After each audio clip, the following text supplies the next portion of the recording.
Dennis Costantini. I can't even say the name right. Used to be the owner of Evolution Spa. I don't know what's up with that. He escaped to Belarus from Canada. Welcome aboard.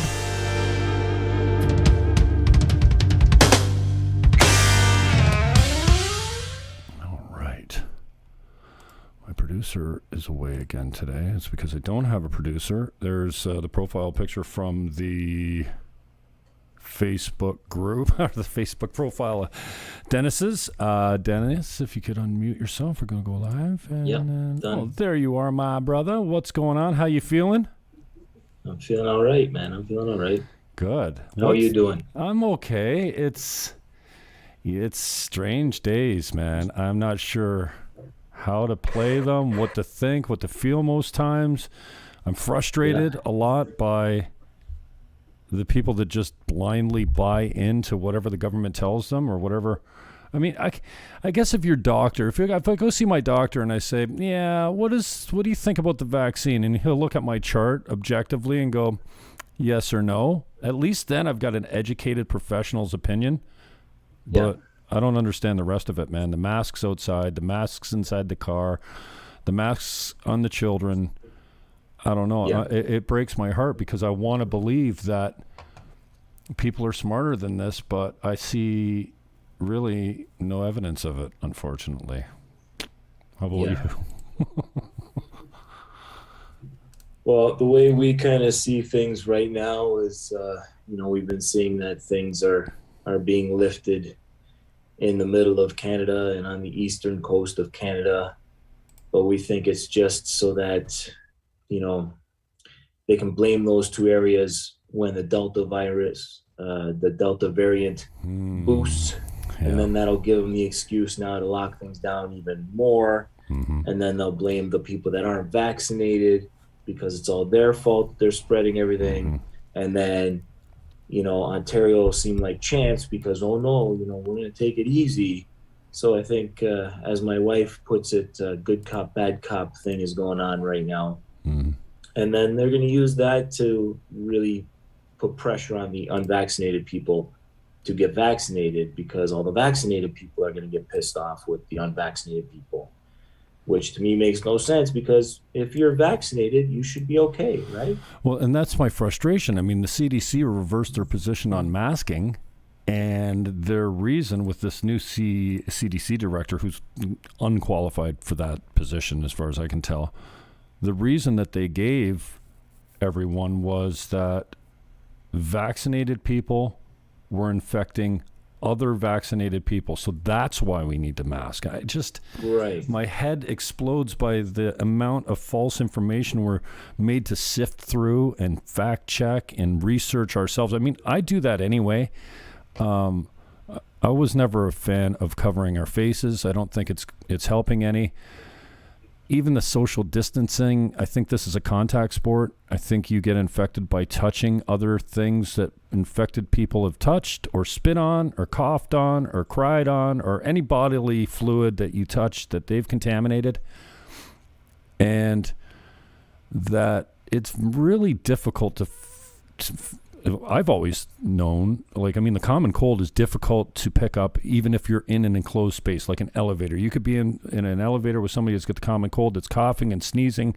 As long as they're not coughing and sneezing in one of your openings, or you're not touching them or something they've touched, you're almost 100% guaranteed not to get the cold. Now, I think the cold's a little bit more contagious than the flu. I could be wrong, but this is how I've kind of grown up on it. And then for them to tell us, oh, no, this is airborne. I don't know that anyone's ever documented a case of an airborne transmission. It's a contact sport. Just keep your hands clean. Don't pick your nose. Don't rub your eyes. Exactly. I open doors like this. I grab the bottom of my shirt, and I've been doing that for 30 years. Now I'm still doing it now because flu season seems to be all year. But I would get away with it in the summer where it wasn't. But when flu season hit, I'd either use my long sleeves and use my jacket, or now in the summer I use the bottom of my shirt tail. And my hands used to be red. The knuckles on the outside of my hand used to be bright red in the winter because I'm washing them so often. Weirdly, Right. I haven't done that in a year and a half. I haven't been obsessively washing my hands. So, they called me Germ Fannon in school, Dave Beaver and a couple of the guys. So I just don't like getting sick, and I don't like making other people sick, so I don't go out when I'm sick. That's why I get offended every time. Are you showing any symptoms? No. If I was, I wouldn't be here. I'm more considerate than that.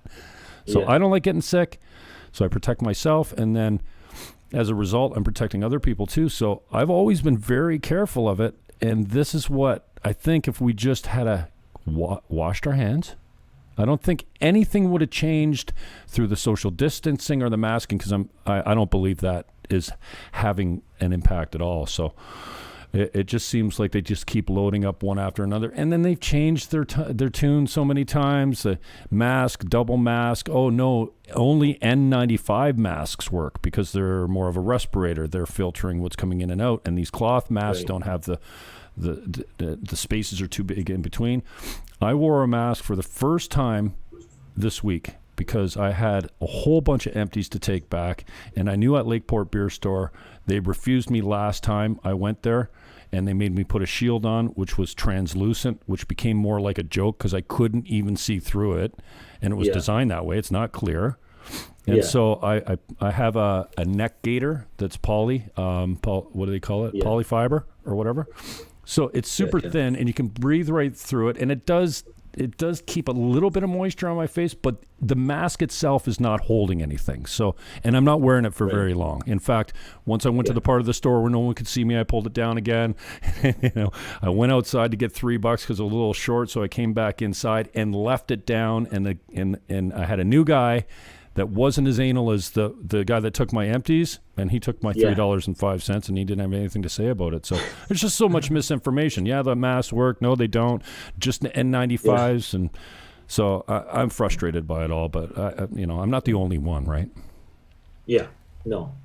I just my concern is more what's happening to the kids with this whole mask thing and how it's messing them up mentally. I don't see any good coming of it, especially, I still struggle with it because it's like over 99% recovery rate. You know what I mean? Like, what is all this for? Yeah, the unnecessary panic. Yeah. Okay, people get sick. Okay, some people will die. That happens in flu season. That happens with pneumonia. That happens with bronchitis. That happens with all kinds of infections that people get. But on average, you have over 99% chance of recovering from this virus. And the kids, I mean, there's, what did they say, 300 deaths under 18 years old in North America? Come on, out of 350 million. I mean, I don't know why we're taking such drastic precautions with the kids when we know that the average age of death on this thing is actually higher than the Canadian life expectancy.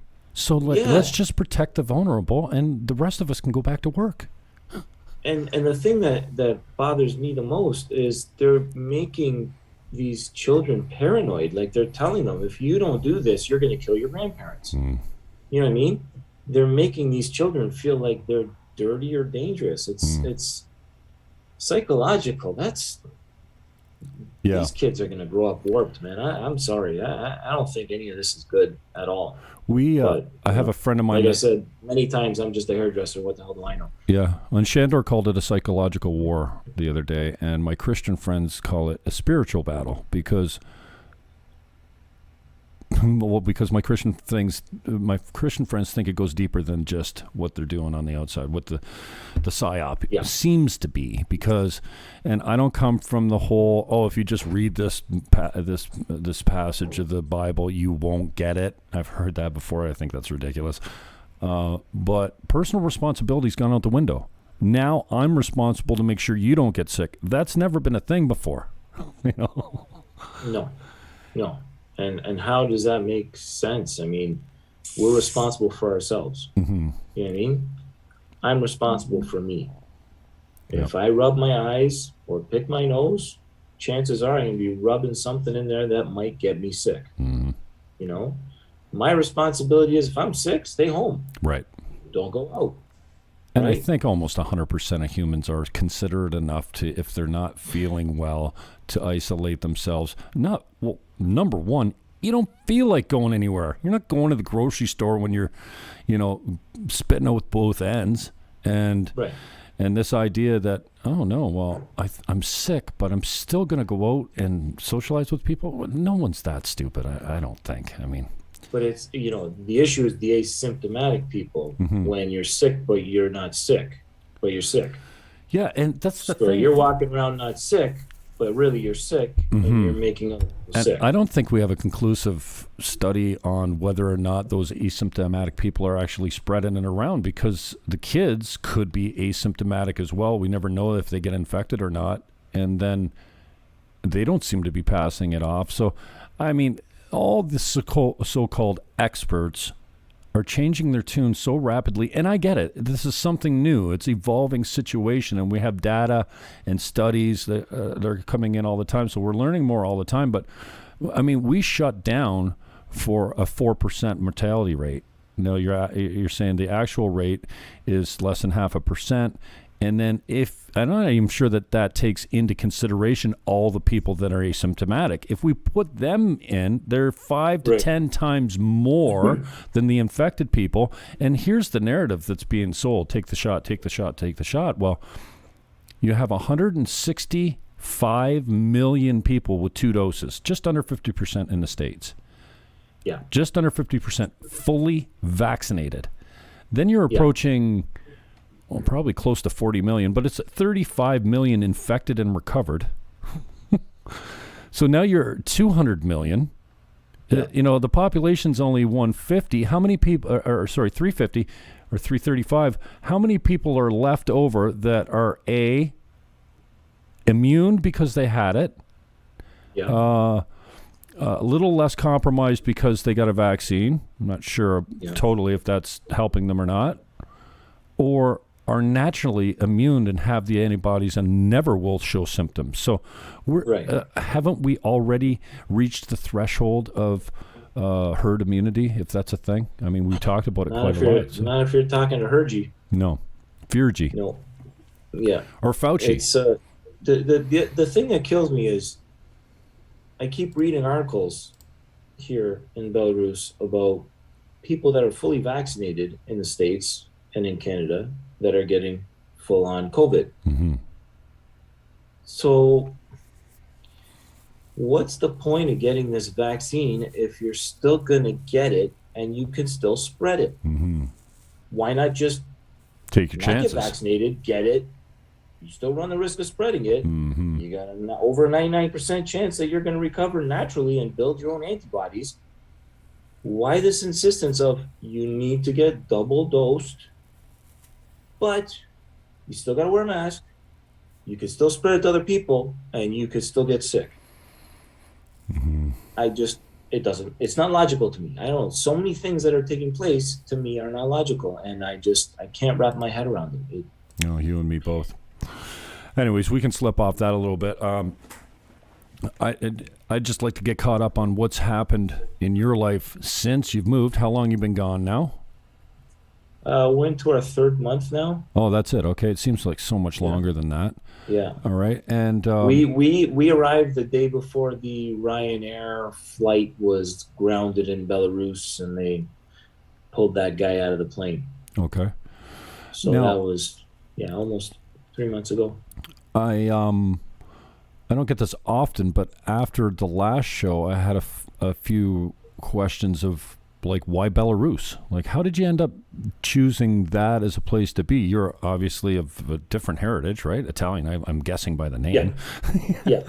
So how did you end up moving to Belarus, and why was it even on your consideration list to start with? We were looking at lots of different options. My wife was the research monster. She was checking everything out. And, originally it was like, let's go to Florida. Let's just pack up, let's go south. We were looking at how can we get into Florida and stay there and start over again. And, it was a good option, but there's that whole thing going on between DeSantis and Biden, and we just didn't know how stable that was going to be and what was going to happen from there. So then my wife started looking into the islands and was looking into Poland, and it just seemed like everywhere that we were looking into, the whole masking started happening, and we just saw that they were going to start following what was happening in Canada already. And I remember coming downstairs one day and my wife's like, we're moving to Belarus. I'm like, where? What the Belarus? She's Seriously? like, yeah. And it was funny because the president of the country is like, if you feel like you've got COVID, have a shot of vodka and go in the sauna. Come on. Wow. And he also said that I would rather die on my feet than live on my knees. And when we heard those things, it was like, okay, this is where we got to go. Really? And so we did a little more research and we started looking into it. And it's a beautiful country. I mean, it is an absolutely stunning country. Really? It's and beautiful. I just can't speak to it because I've never even been to Europe. But Brian Grant, another friend of mine's over in Russia, and he's talking about permanently moving there. I'm like, Russia? Yeah. He goes, yeah. Everyone talks shit about Putin. The guy is the man. I've never thought of any Russian leader as anything other than a dictator. Yeah. And that's what they're saying about the president here. And often we get into conversations because we've met some people here that are, I can't get over how kind the Belarusians are, and it's just amazing. We've met some awesome people that have been very helpful to us. And the common question here is, you're from Canada, what are you doing here? And we say, well, we moved here. And they're like, why? So then you get into the conversation of what's happening in Canada and churches being burned down and all these things that are happening, and how, they're teaching kids in school that there's no male or female, and just all this craziness with having to wear masks and the vaccine mandates and the vaccine passports, all the stuff that's happening basically. Yeah. And they look at us like they're just in total shock. Now, what do you think that comes from? What are they thinking that you've got in Canada that they don't have? Well, that's the thing. Everybody thinks that Canada is this spectacular, amazing country. And, at one time it was, peacekeeping military. And at one time it was a fantastic country, but things have changed so much that Canada is now living on how does my wife say it? Is living on a legacy, The Canada of old is what people know. And that's what they dream about. They want to go to Canada. And when we explain to them, well, if you go to Canada, you're going to have less freedom there than you would here. They don't understand. And like, well, you're going to go there and you can't go out to a restaurant and you have to wear a mask on your face, and you may have to stay in your house because there's a lockdown, and so you can't go to work depending on your business. And, they don't want you getting together with other people. So, we're sitting in our apartment with some other friends. You can't do that in Canada unless they're part of your bubble. Right. And they just think we're nuts. But, there is a feeling here of, we're very cautious when we're talking to people about how much we love Belarus, because we didn't grow up here. Okay. We came here because we liked what we saw that was going on in this country. For those people that live here, their views are a little bit different, So for us to come in and just say, oh, we love Belarus so much, we're kind of not being respectful of other people's thoughts and what they've grown up with, because, you're living in an environment where maybe this is the country you were raised in. Right. You've never been anywhere else. You watch TV, you see the United States and you see Canada, and you think, oh, freedom and this wonderful, you can do whatever you want. But what they don't realize is it's just a pretty picture. And, Canada is so highly taxed, and the healthcare system, they make it sound like it's absolutely wonderful. I'll tell you, I would prefer the Belarusian healthcare system. We've had some issues here, and my daughter fell and split her chin open. She needed stitches. She was taken immediately. If we were in St. Catharines, we would have went to emerge. We probably would have sat there for a good 4 or 5 hours before somebody saw her. Right. We get so conditioned in Canada because we're raised in Canada and we're told how great of a country it is that we live in. Mm-hmm. And I'm not saying that it's horrible. I'm just saying that, we get this picture painted for us of all these other countries and how they are so much worse than the country that we were raised in. The thing that I'm coming to understand is that each country has its pluses and minuses, and they all have their attributes. And the media has an interesting way of painting things to make you see it the way they want you to see it, not necessarily the way that it actually is. So tell me a little bit about the people and the culture there for people that don't know, including myself, because when I think of Belarus, I think of a former Soviet Union territory, correct? I could be wrong on that. I know it's close to Poland and Lithuania, maybe even had many things in common at some points in periods in history. But talk to us a little bit about the people. How do you compare the culture to those of us in North America that maybe aren't familiar with Belarusans? I would say they're much more honest and straightforward. Okay. Which is nice. They're not nicey to your face, and then when you turn around and walk away, they're not talking smack. You know what I mean? If they have an issue with you, they just won't deal with you. But if they like you, then they like you. You know what I mean? You know where you stand with these people. They're not. We haven't come across any chameleons, let's say, where they're one way with one person and a completely different way with another person. Which in North America, where we're so politically correct and we don't want to offend anybody, and so we're nice to their face, and I don't want to say anything to upset you, but then as soon as you leave the room, then the truth comes out and they talk shit behind your back. Here, if the person doesn't like what you're doing, they'll tell you straight up. It's just the way that it is. Right. Which is absolutely awesome. It's just awesome. Well, and I find they're incredibly caring and just genuine.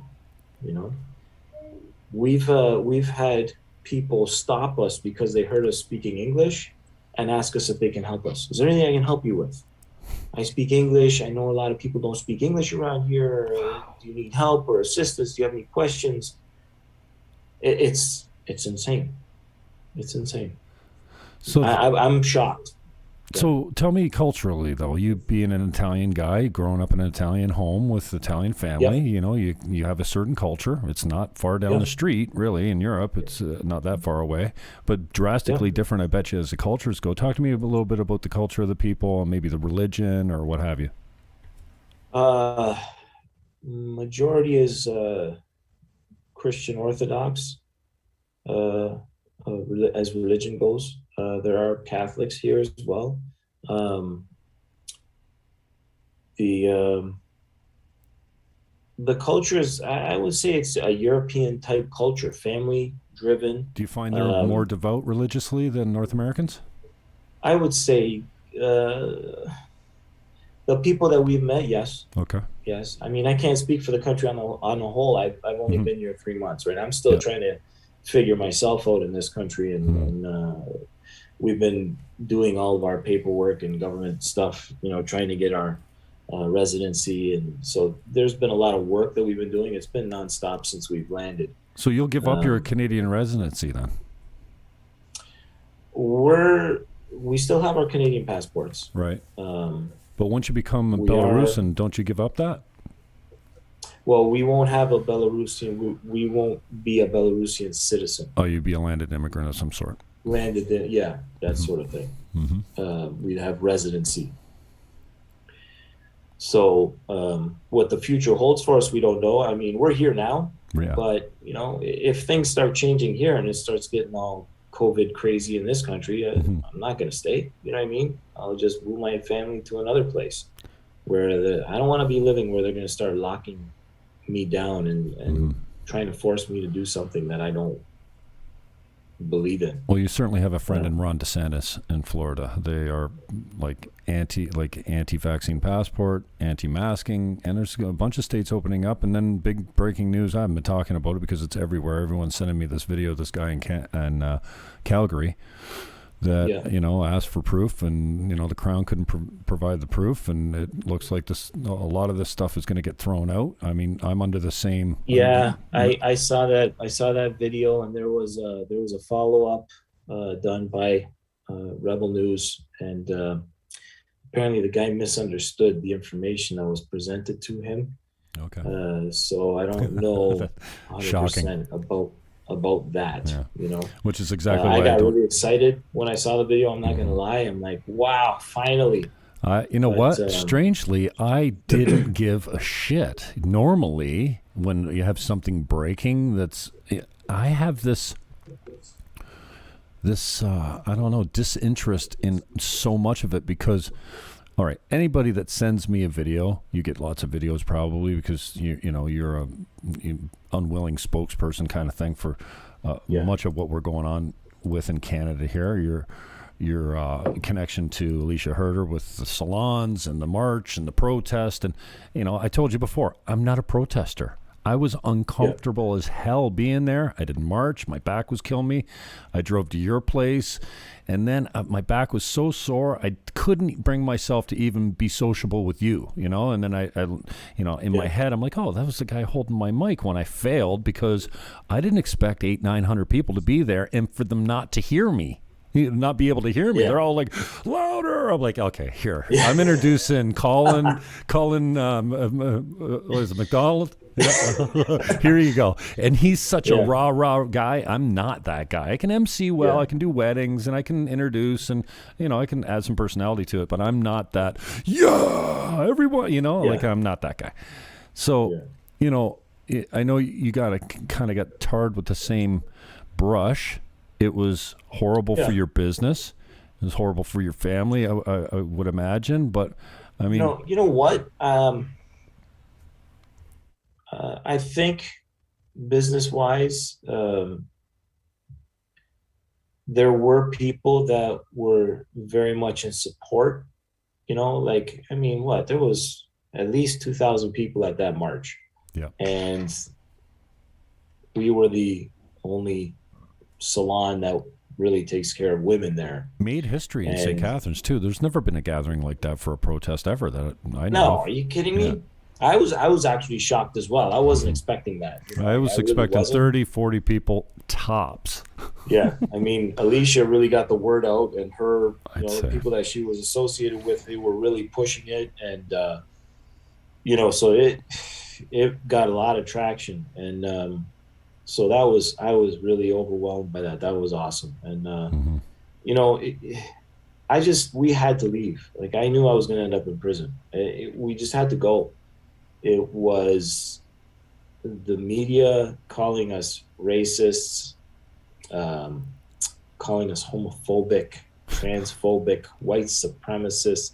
I'm a freaking hairdresser. How could I be homophobic? I'm a hairdresser. Welcome to my world. It's crazy. So, but it's laughable too, right? A great job of slandering us to the point where I knew that I'm gonna have to keep fighting, and if I keep fighting, the cops came to my house. You know what I mean? They came to my house to issue me tickets. It wasn't at my business anymore, and now it was at my personal residence. So it was like, okay, next step is the handcuffs. In front of the family. Luckily, I didn't go to the following protest the next weekend in Niagara Falls because my genius wife is like, no, you're not going. Yeah.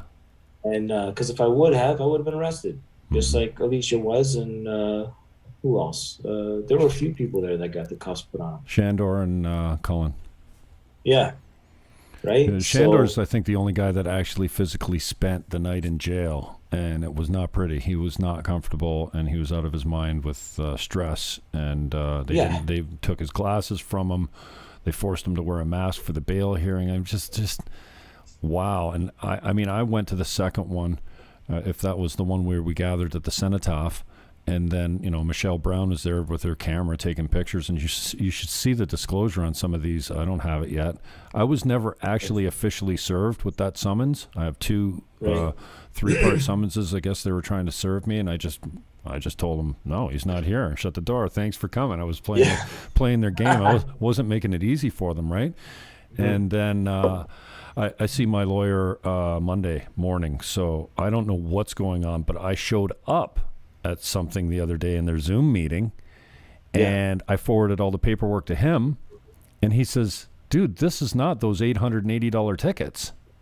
So now I think they'd never served me. I'll know Monday better, but it appears like they never served me. They sent me a notice to appear in the mail. It's the same charges. Unless you're looking at the numbers, you just look at it and you go, okay, that's my $880 ticket I got. Yeah. My lawyer, I didn't forward the stuff to my lawyer, so he didn't have enough time to be on it and appear for me. So I appeared, and I think I appeared for the undelivered summonses charge. So, because his assistant's like, I've really got to tell you, I don't think this is the same charge. I go, it's got to be. That's the only two charges I have. They haven't served me the summons on the other one. She goes, I can tell you, it's not. So somehow I think they tricked me into showing up and just asking for my disclosure. So I haven't got it yet, but some guys are saying it's 150 pages long of all kinds of my social media screenshots and videos, and just God.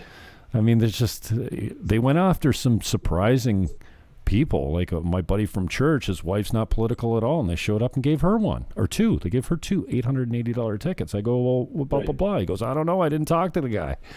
Yeah. So crazy times, man. Yeah. So that was the point of time when you knew you had to get out, was right when the cops came, delivered you a summons, and you're like, well, what's next? They're going to arrest me in front of my family, and I won't have that? Yeah. Or I'm going to go to jail for beating someone up.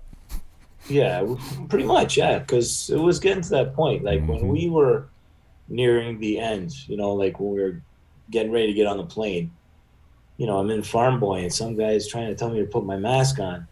He didn't work for Farm Boy. He was just shopping. I'm like, who the hell are you? You don't know what's happened in my life.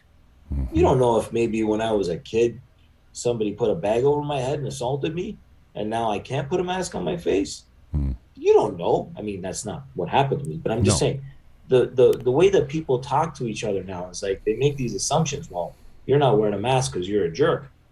Not because maybe you can't, right? And who the hell are you to tell somebody to put a mask on? It's not your place. You know what I mean? But everybody's a martyr in Niagara, right? They're holier than thou. And it just occurs for me while we're talking that, some people wear face coverings because of their religion. It's perfectly acceptable. Nobody's telling them to take their mask down or their burqa or whatever you call it. It could be just as acceptable, you would think, to have someone say, no, I don't believe in that. And in fact, it's against my religion. I know it's a stretch to say that, but it's not a stretch when you talk about the vaccine, because some people are adamantly opposed to using something that's got the DNA of an aborted fetus in it. That they've replicated and cultured from 1970s or whatever. It's the same. It's the same stuff that they've, carried on. But, for that reason, that's a religious, and that should be an acceptable reason to not take the jab if you don't want it. I don't believe in it because there's DNA of aborted fetuses in there. I'm not down with abortion. It's against my religion. I won't get that jab. But nobody's saying, oh, good for you. Way to go. Right. You're a coward, or you don't care about other people, really, is what it boils down to. That's what happens, right? You don't care about other people. It's got nothing to do with, you're not allowed to have any decisions on what takes place within your body. Or you'll get those other people that say, okay, yeah, well, if they don't want to get the vaccine, well, then they shouldn't be able to go to the hospital if they get sick, right? Well, I think those people pay the same taxes that you pay, and that money goes towards their health care. And if they choose not to get a vaccine, well, unfortunately, or fortunately, they should be able to go to the hospital because they're paying for it with their tax dollars. So if they don't want to have a vaccine injected into their body, that's their right. It's their body. And if you're afraid of that, get vaccinated yourself so you're protected. But with this COVID vaccine, apparently that doesn't work. You know, you get vaccinated to protect yourself, but you can still get it and you can still spread it. Mm-hmm. It doesn't make sense to me in terms of vaccination. There's so much of this that hasn't made sense, including the fact that you're in a part of the world that is known as a autocracy, I guess. What would you call it? The last dictatorship, apparently. Yeah, I mean, we're, power is concentrated in one individual at the top. You know, they don't have fair and free elections that I know of, or judicial system might, Do they have that in the States? Do they have that in Canada? If we get paper mail-in ballots in Canada, I'm telling you, the Liberals will be in power forever. Everybody's making it out like it's so horrible, but like, where is? Okay, so Trump apparently bought his way in, right? And then, well, no, there's no way the election could have been stolen from him. You know what I mean? But when he got in, it was fake. Yeah, all the ballots were fake. But when he lost, no, there was no way that is even possible. He lost that election. Whether he did or not, you always have one side saying, hey, no, and the other side saying, oh, yeah, for sure, right? Everything, it's politics. Politics is corrupt. Mm-hmm.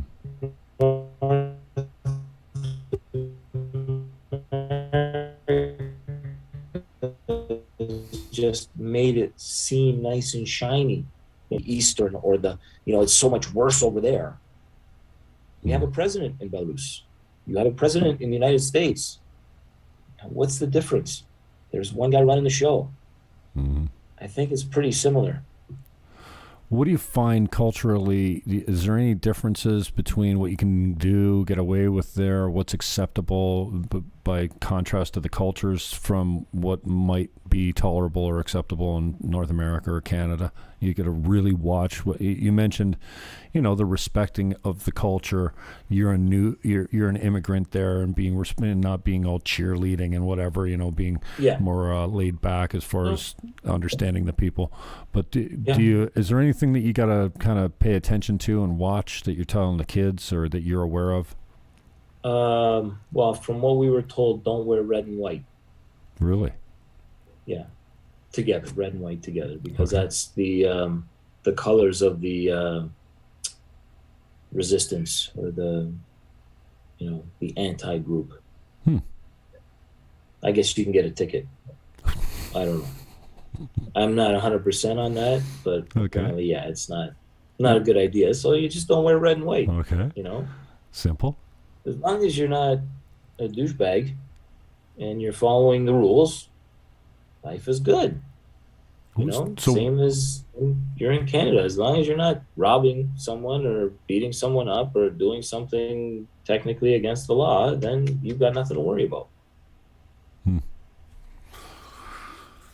Wow, man, I think it's hard for us to wrap our head around, because we're like, man, it seems like such a backward country, and then you go, well, you know what? Canada's been sliding backward for decades. Let me share a story with you, and you tell me what's more backwards. All right. Okay. So we fly in to Minsk. The guy we know picks us up, brings us to our B&B. We've got some struggles getting in. We finally make our way into the B&B. It's nighttime. Everybody's exhausted. We go to sleep, wake up the next morning, and there's no food, and there's no milk or juice or water. The fridge is empty, obviously, because it's a B&B. And I got 2 kids and a wife, and I got to feed these people, and I don't speak the language, and I don't know where the hell I am.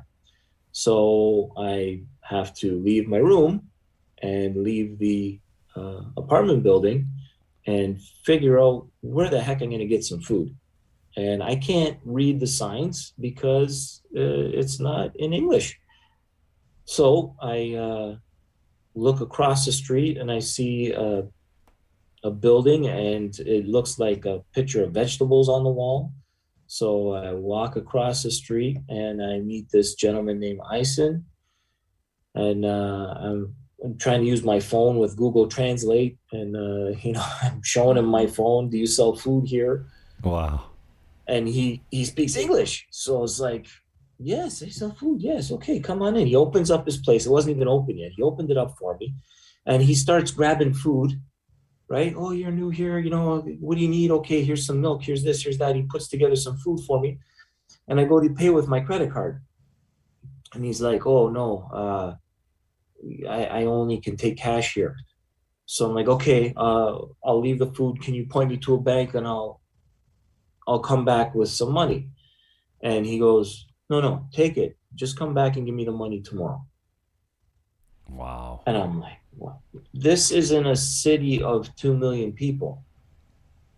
You know what I mean? Mm-hmm. That wouldn't even happen in St. Catharines. No. I just met this person. Wow. This guy does not know me from a hole in the wall. And take it. Take the food. You got to go feed your family. Go take it. Just come back and give me the money tomorrow." Wow. You tell me what's more backwards. Wow, that sounds like the old days, man. Yeah, man.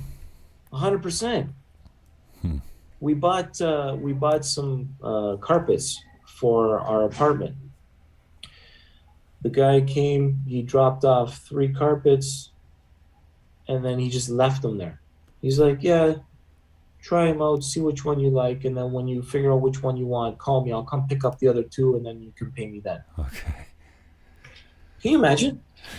Like, I feel like it's 1970 here. Wow. You know what I mean? Walking the streets at night. My wife says she's never felt more safe walking the streets alone at night here. It's different, man. It is different. Very different. So what type of regulations do they have around the virus? There's no masking.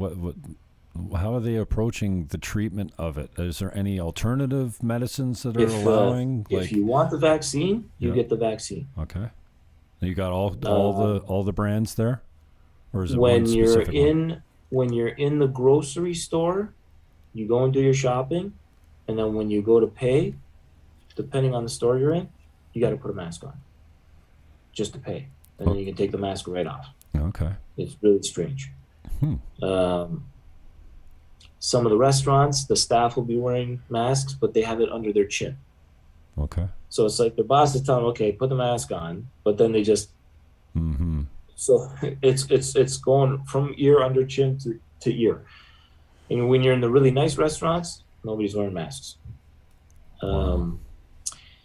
Anything that has anything to do with like a North American sort of chain, they're following more North American rules. Okay. Right.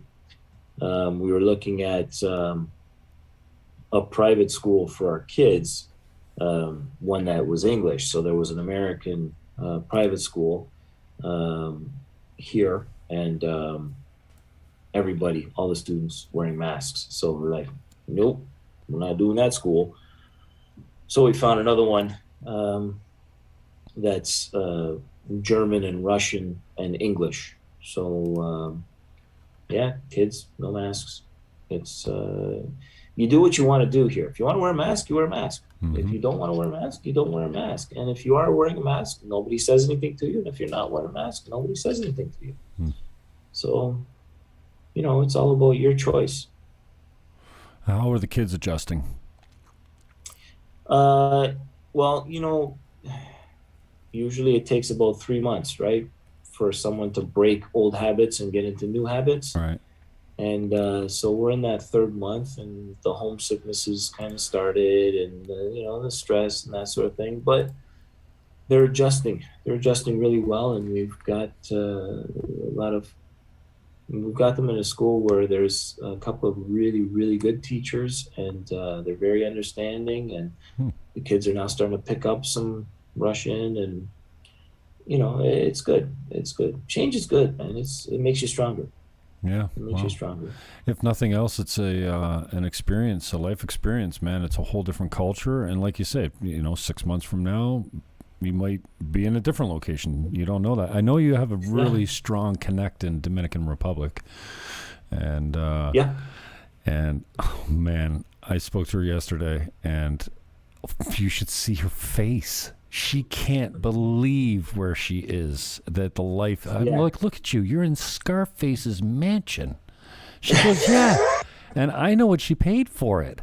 It's unbelievable. Like, and she's got an apartment upstairs, like a bachelor flat with, that she could make pretty, sustainable for someone to come down there. And her connects are like, what she's like. She just connects like crazy. And she's like, you know what? You'd love it down. And the only time I've been off the continent was to DR. I went to Sosua, where she landed. And outside of the brown sand, it was like my brother Billy said to me, do you not remember like coming home? You didn't want to come home. You were getting married to some Venezuelan girl down there or something, and you love the Dominican women. Haitian women, not so much. I like the Dominican women because they're like an African Spanish cross, and they're like thin features and just like princess looking goddesses, gorgeous. And he said, do you not remember like getting the language tapes when you got home? Like, you were going down there for good. And I said, oh yeah, geez, how long did that take to wear off? Well, I mean, we were all together down with Travis Gillen and Emily and the whole Remax crew. There was 15 of us. We had a riot, and I was driving enduro through the streets, no helmet and whatever. But we're on a resort and close in a tourist town. But you should see her face, man. She can't even believe she's there, and the people she's meeting is unbelievable. Yeah. And then I got a strong connect for you in Florida. I'm sure you got your own, but I got a paisan of yours down there. So Lame Brano, I call him. But you know what? I hope everything. It's amazing. It's when you get out, and then you kind of start to settle in, that you start thinking, holy, I was killing myself to give half of everything I made back to the government so they could do what they wanted with it. And I didn't always agree with it. And then I'm like, why did I do that? Like, I was killing myself, working crazy hours to try and make ends meet and try and, build something for my family. And it just seemed like the more you make, the more they take. And then you move out of that situation, and it's like, holy, life is very different. It's not quite the same. I got so much money in my pocket. What's up with this? I don't feel so stressed. I don't understand this. This is crazy. Mm-hmm. And it's just, life is different. Tell me, have you severed your ties here? I don't get as personal as you want, but did you dump the house and the business, and you got any ties left here financially or with business is gone. We sold that off. Nice. House is for sale. Okay. How long you had the house up? New chapter. No shit. How long you had the house on the market? About a month now. Yeah. Wow. It must have slowed down because everything was just hitting the market and multiple offers right away. I heard it kind of it flattened out a little bit. So it depends on what price range you're in. Price range you're in, right? Mm-hmm. So, where we're at with our property, they tend to move a little slower naturally. So, whatever, we're good. Cool. We're good. And ultimately, if we don't sell it, we've been talking about renting it too. We don't know. We're just gonna. Well, the rental market's fire here too now. Unbelievable. Yeah. Oh yeah, it's huge. We're just focusing on chilling out and trying to unwind and just recover from the absolute insanity of the last 2 years, right? So every day we get another idea and a new idea, and we'll just kind of figure it out. Cool, man. Any realizations after you get away from the culture and into another one? You have any epiphanies on what's truly important? I mean, I think you left Canada, specifically in the Niagara region because it was toxic directly against you. You were targeted by Grant LaFleche over and over and over. Alicia, same thing. Shandor, same thing. Myself included. I mean, the things they print, it's just ridiculous. I don't know what Q is all about. I'm not a conspiracy theorist. I think for myself, and whatever, a year ago, that wasn't so popular. And now I have a lot of mutual friends that go, dude, just keep doing it, man. Keep doing interviews like this, and whatnot. So I'm getting a little bit more support than I got a year, even 2 years ago with, I've been getting steady bad press. But I just wonder, now that you've removed yourself from our democratic socialist government here, and now you're in a weirder spot, with a dictator pretty much in power.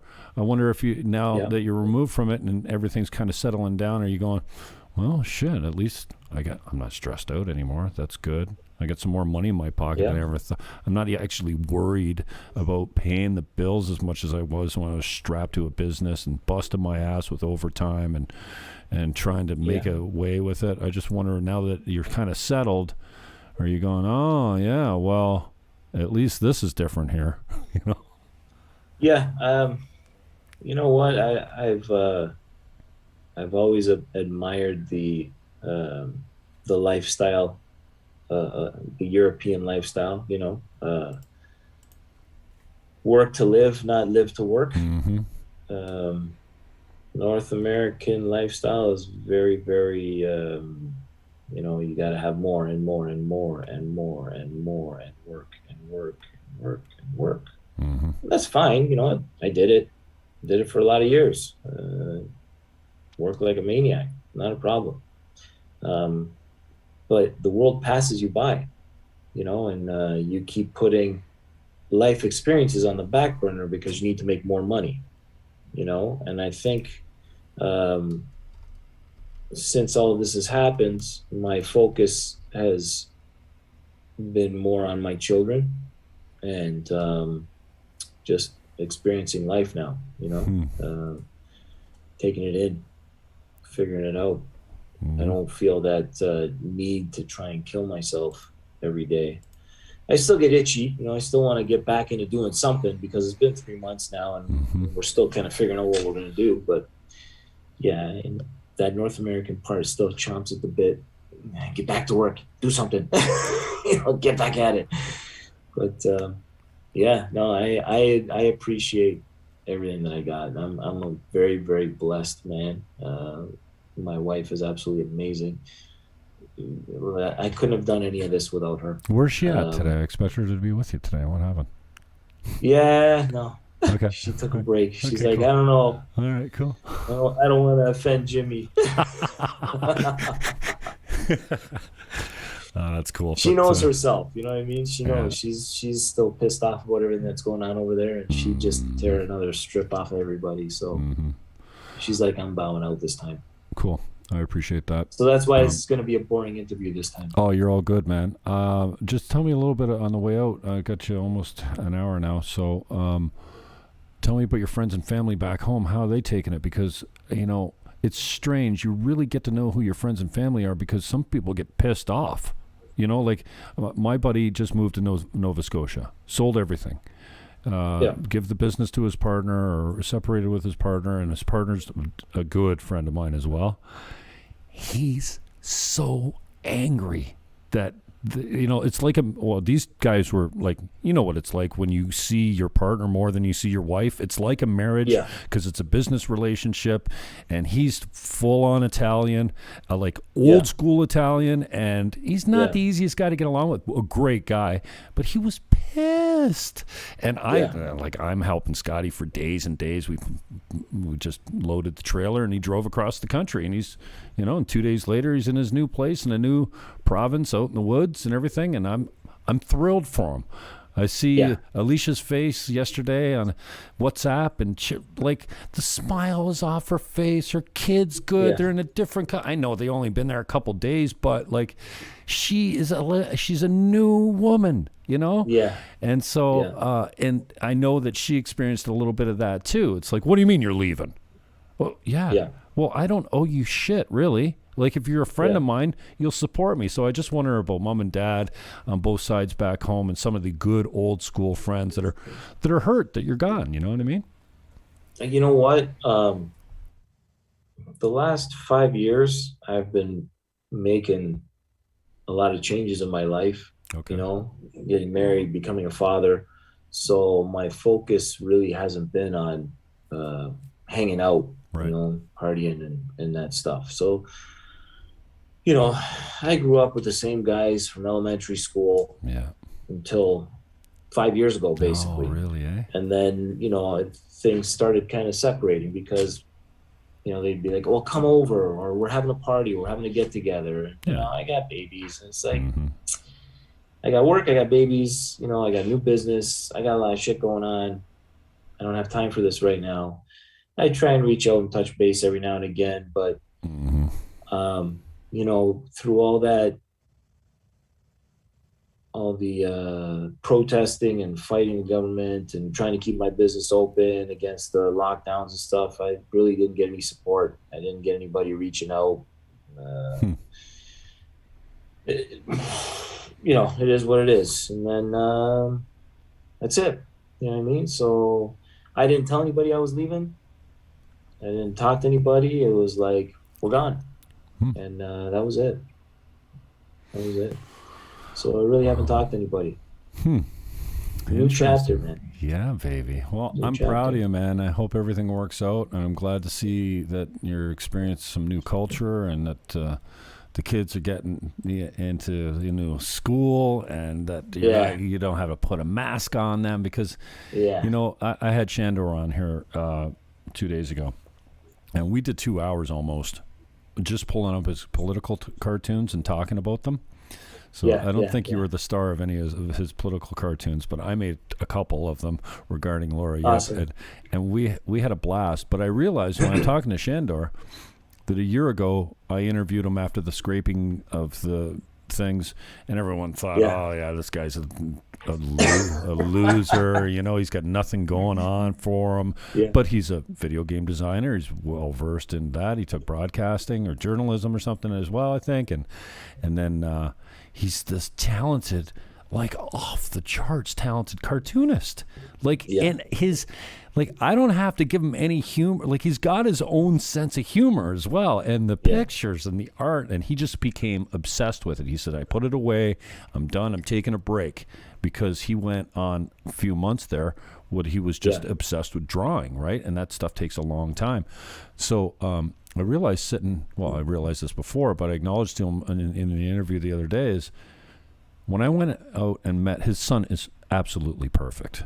Okay, he's a year and 3 months old now. But at the time, he was about, I don't know, 6 months or something, 7 months or something. He wasn't even, he was coming up on a year old, just perfect.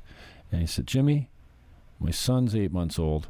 By the time this mask mandate ends, he'll be a year and a half old, and he will have not experienced a human expression in public.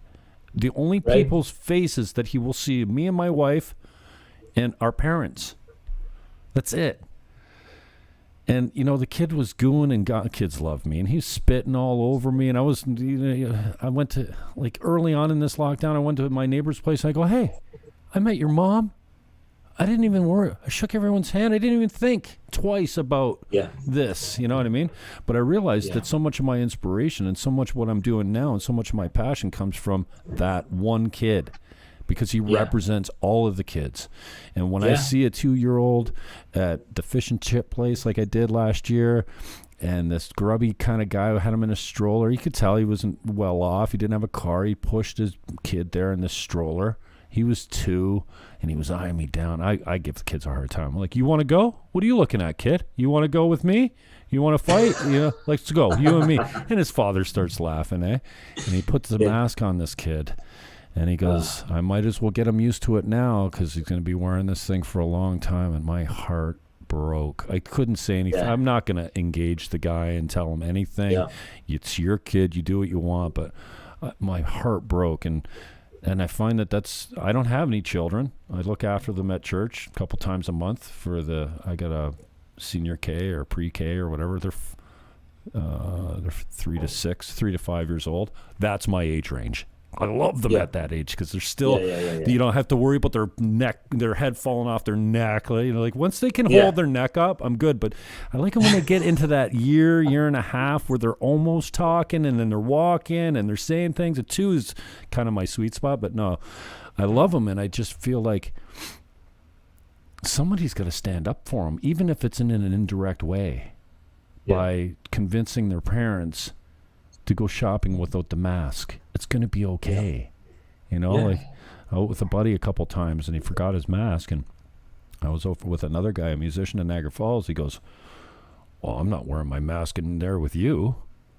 I go, good. We were just going into Niagara Falls Super Fresh or whatever to get beer, Yeah. And I go, good. It'll be fine, bro. It'll be fine.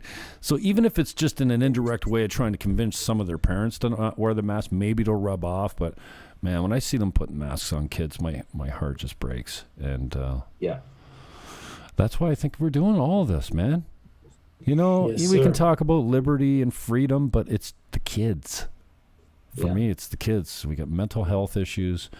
We got a transgender epidemic with our teenage girls. Something's not right, and we're doing something wrong. And I think it's fatherlessness, to be honest with you, especially in the States and the black community. You take the father out of the home. What do you expect's going to happen? It's like Nietzsche, when he was lamenting about we killed God, he wasn't celebrating it. And he did predict we were going to have a very bloody century after we did that, and we did. The bloodiest century of our history, almost. And so, what do you think happens when you pull the foundations out from underneath a successful society? Talking about Western culture, anyways. What do they call it? Geo-Christian. Anyway, I think that it's all about the kids for me. Anyways, that's where my inspiration is. Like it's liberties and it's my taxes. I'm paying too much taxes, but I think bottom line it comes down to I want my kids to be free. I would never put a mask on my child. Ain't gonna happen. Ain't gonna happen. They've tried going to the stores. Your daughter's old enough; she should be wearing a mask. I'm like, nope, ain't gonna happen. I'll go somewhere else. I'm either coming in here or I'm going to go somewhere else. You want my money? She's not wearing a mask. No. Well, God what bless really you. started bothering me was when my son started saying, "Where's your mask, Daddy?" He's like, "You need your mask? Where's your mask?" As soon as I started hearing him talking about a mask, I'm like, that's it. We got to go. Got to get out of here. The same guy that moved out east to Nova Scotia called me a few months ago and says, "Jimmy, I got to tell, I have no one else I can call to tell this to because they won't get it." I go, "What's up, bro?" I thought it was something important. He goes, "I just put my mask on to walk into my own house." What? He says it's so habitual. I opened the door, I actually used my key to open my front door. And I put my mask up to walk in, and he called me right away. He says, "You're never going to believe this." I go, "Well, that's one thing that they haven't got me tricked into. That thing of being a habitual follower." You know what I mean? I understand the people that just wear it to just get around the interactions with people, but I haven't had too many people. The people that are causing the problem. People that aren't wearing it because, I don't want to deal with it. I don't want to deal with it. You know what? All those people that don't want to deal with it, that's why we got into this mess. Because if they would have just dealt with it and didn't put a mask on, you wouldn't have everybody with masks on their faces. People are so scared to stand up for what they think that they'll just go along with it because it's easier. Just to blend in. They don't want to make waves. I did it at the beginning.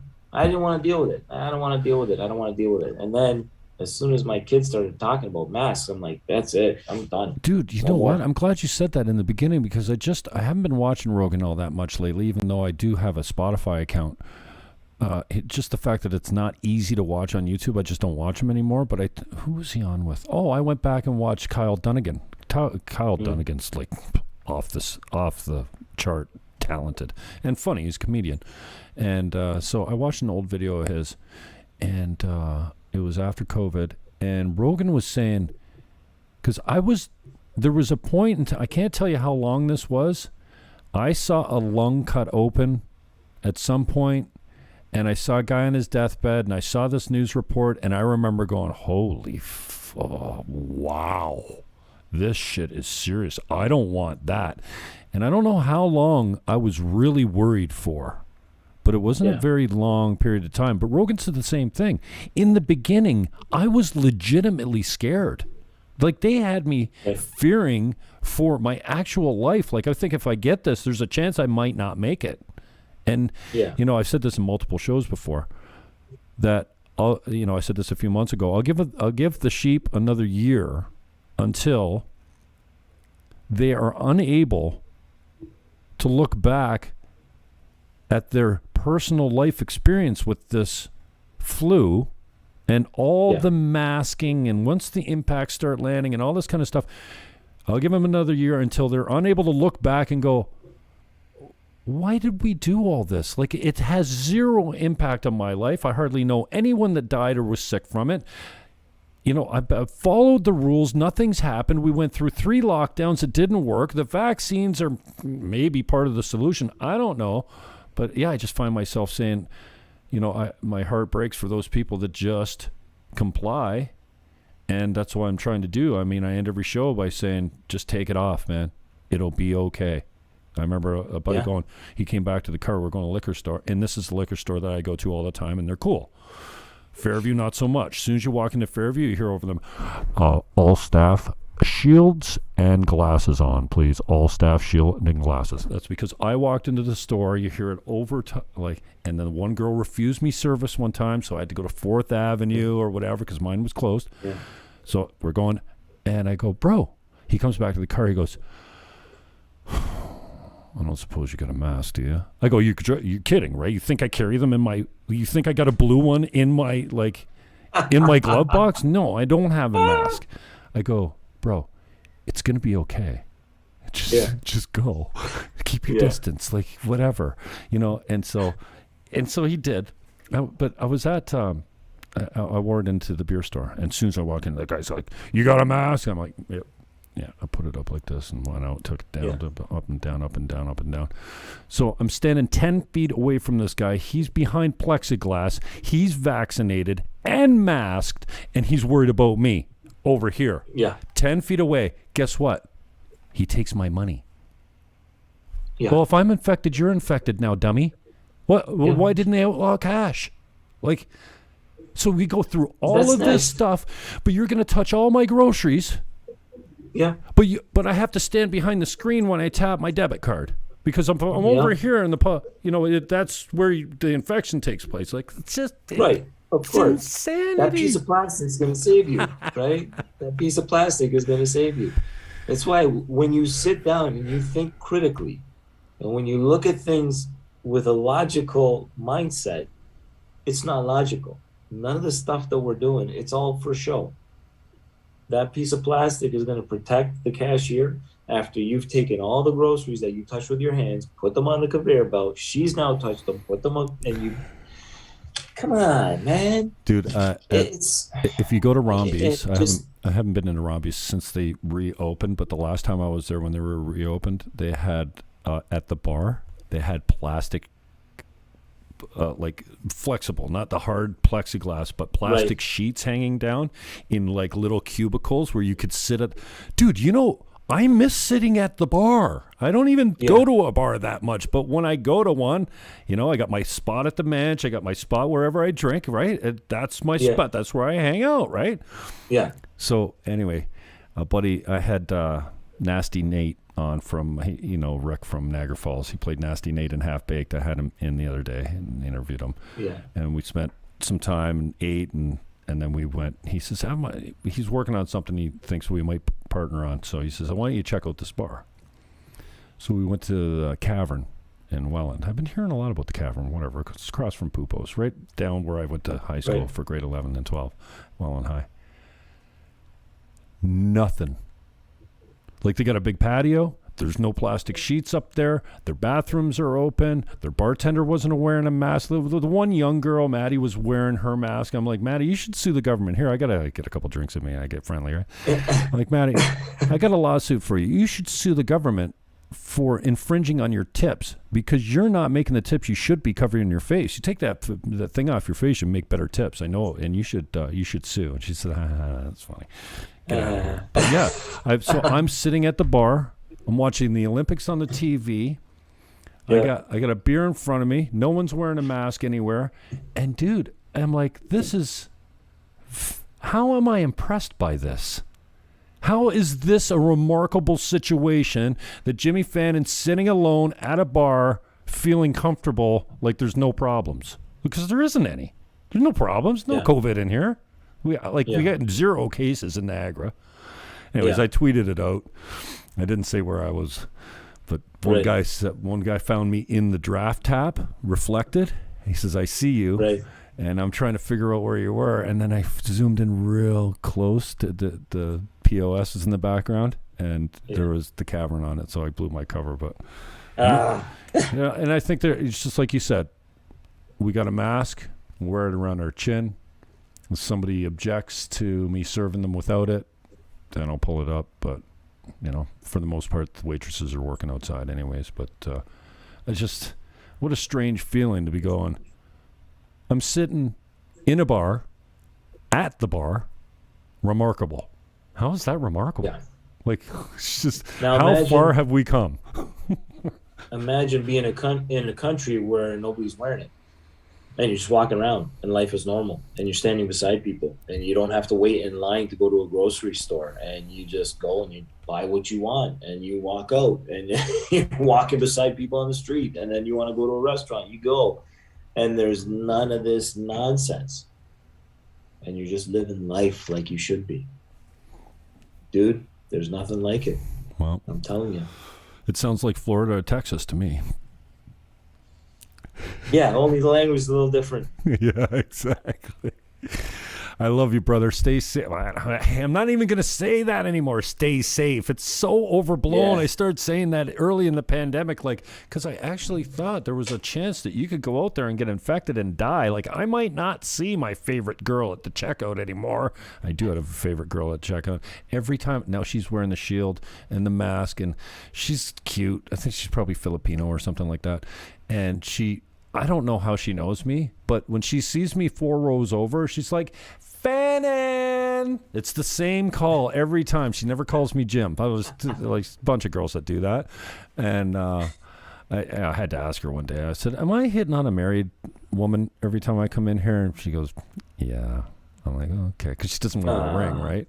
But anyway, when the master coming on, she's like, no mask, Fannon? I'm like, you ever seen me in a mask? No, I don't do the mask, but anyways, I love you, brother. I hope that everything works out well. Change it to stay sane.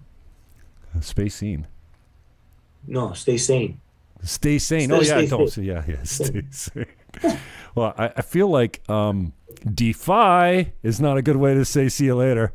Don't comply. Yeah. See you later. Remember, defy, don't comply. Bye-bye. Defy, don't comply. You jackasses. Give my best to Lisa, man. And I appreciate the time. I'm glad to see your face and hear that you're doing all right. And maybe we'll, once the kids get grown up and settled, maybe we'll do like a family version. That'd be fun. Sounds good, man. All right, brother. We'll talk soon, yourself, man. Buddy. All right. Peace. We'll talk soon. Peace. Yeah, man. Well, that's how you do that. That is Dennis Costantini. Costantini, not Constantini. I don't know how. I went to school with, what was it? What was her name? Annette? No. Antonella Costantini.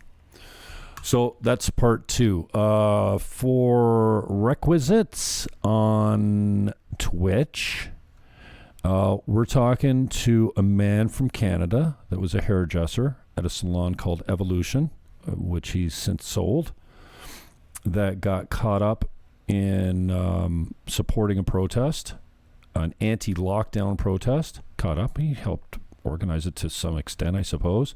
He was charged multiple times, defamed in the media by many different reporters, but specifically one. And when the cops came to the house, which he mentioned earlier in this interview, to serve him, he thought, what's next? I'm going to get taken away to jail in handcuffs in front of my family? That's not going to happen. So he, at the suggestion of his wife, Lisa, who did all the research and who gets credit all the time for being the brains behind the operation and the rock, the foundation of this man's universe, she did the research and came up with Belarus as a place that seemed pretty tolerant to people that didn't want to mask, didn't want to lock down, and didn't want to get a shot. So he moved. He sold it all. He sold the business. His house is on the market right now. And he relocated his entire family from Niagara, which is in Ontario, just down the street from Niagara Falls. He was in St. Catharines, to Belarus, a former Soviet territory, as far as I understand it. And not the place that you would expect someone to escape to get more freedom. So what kind of dichotomy is that? How far has Canada fallen if you're going to Belarus to exercise more freedom? I don't know, but that was part two. Kind of missed not having Lisa on, because she's fire, but we got shut down on YouTube last time. All right, and we may get shut down this time as well. I don't know what we said or who said it or whatever, but we were very passionate in the last broadcast. And nothing wrong with passion, but I wanted to take a different angle. I wanted to find out a little bit more about why Belarus and what the culture's like and what the impact was on the kids and maybe some of his friends and stuff like that. So Dennis is always accessible, and I appreciate the time. So I hope you guys do well. Share it if you like it. If you hate it, you can come on down in the comment section and tell us why, or just that you hate it. Hola, how are you? What are you talking about? What do you mean escape from Canada? Oh, Requits, not requisites. Belarus, cool, yes. Chips and gravy again. You're going to have to go to America. You don't possess freedom in Canada, just like Australians. True that. There's other places you can go other than America. Dominican, anyone? Oh, what else? Kiwi, what up? Beautiful words. Thank you for that. I think I already typed back to you. Good luck, sir. He seems honest and very simple. You guys can probably read this because the system does propagate throughout. So that's that. Escape from Canada, part 2 with Dennis and Dennis Costantini. Peace, love, hug your neighbor. Take that mask off. Go on with your life like you used to. You can be careful. You can wash your hands. You can be careful touching common surfaces like doorknobs and escalator banisters and elevator buttons and toilet flushing knobs. You can do all that and still hug your loved ones. Maybe you're not kissing them on the lips. I get it. I haven't kissed my dad on the lips for a year now. I'm fine. It's cool. The last 2 times ago, I hugged him when I left. This time I said, "Can I get a hug?" He put out his fist. He got a fist bump from the kid when he left. Sorry, Pops. I don't talk about you on the show that much, but anyway, take that mask off. I love you. I am out.